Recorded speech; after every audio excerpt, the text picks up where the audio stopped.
Why does evil exist in the world if God is good? This question is one of the oldest and most challenging in philosophy, theology, and religion. It forces us to reflect on how the existence of evil can be reconciled with belief in a God who is all good, all-powerful, and all-knowing. Known as the problem of evil, it has puzzled humanity for centuries, and although many religions and thinkers have proposed answers, no definitive solution exists. One of the most common explanations is the concept of free will. God created humans with the ability to choose, granting them free will. This means that people decide for themselves whether to do good or evil. Free will makes us responsible for our actions, but because of this freedom, evil becomes possible. If humans had no choice, they would be like robots performing only programmed actions. Thus, evil in the world can be seen not as a consequence of God's will, but as the result of poor human decisions.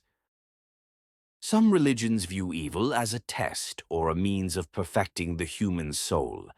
In this context, suffering and hardship help people develop qualities such as patience, compassion, and wisdom. For example, in Christianity, the story of Job illustrates how trials can serve as a test of faith. Despite his suffering, Job remained faithful to God, proving his righteousness.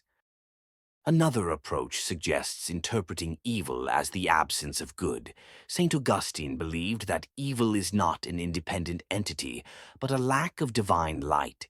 Just as darkness is the absence of light, evil arises where goodness is absent. This idea emphasizes that God did not create evil. It emerges from distancing from God or the imperfection of the world. In some religious systems, such as Zoroastrianism, evil is part of a cosmic struggle between good and evil. People participate in this struggle by choosing the side of good or evil. Christianity also has the concept of Satan, who acts as God's adversary and the source of evil.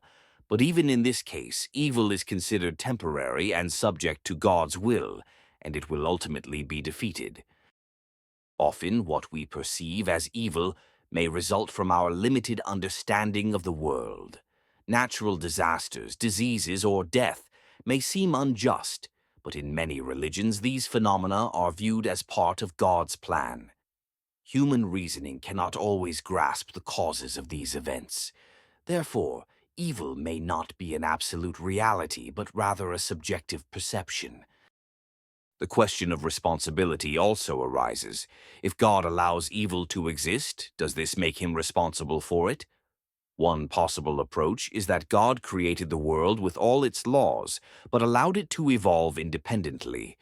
This aligns with deism, which holds that God is the creator, but does not intervene in all aspects of human life. Ultimately, the problem of evil remains an open question. No philosophical or religious system offers an answer that satisfies everyone. However, many people find solace in faith, even if they do not understand all the details of God's plan. Belief in the ultimate triumph of good helps many overcome difficulties.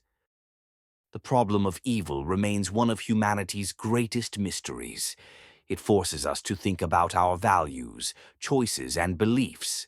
Perhaps it is less important to ask why evil exists, and more important to consider how we can confront it, making the world better through acts of kindness. Thank you for watching.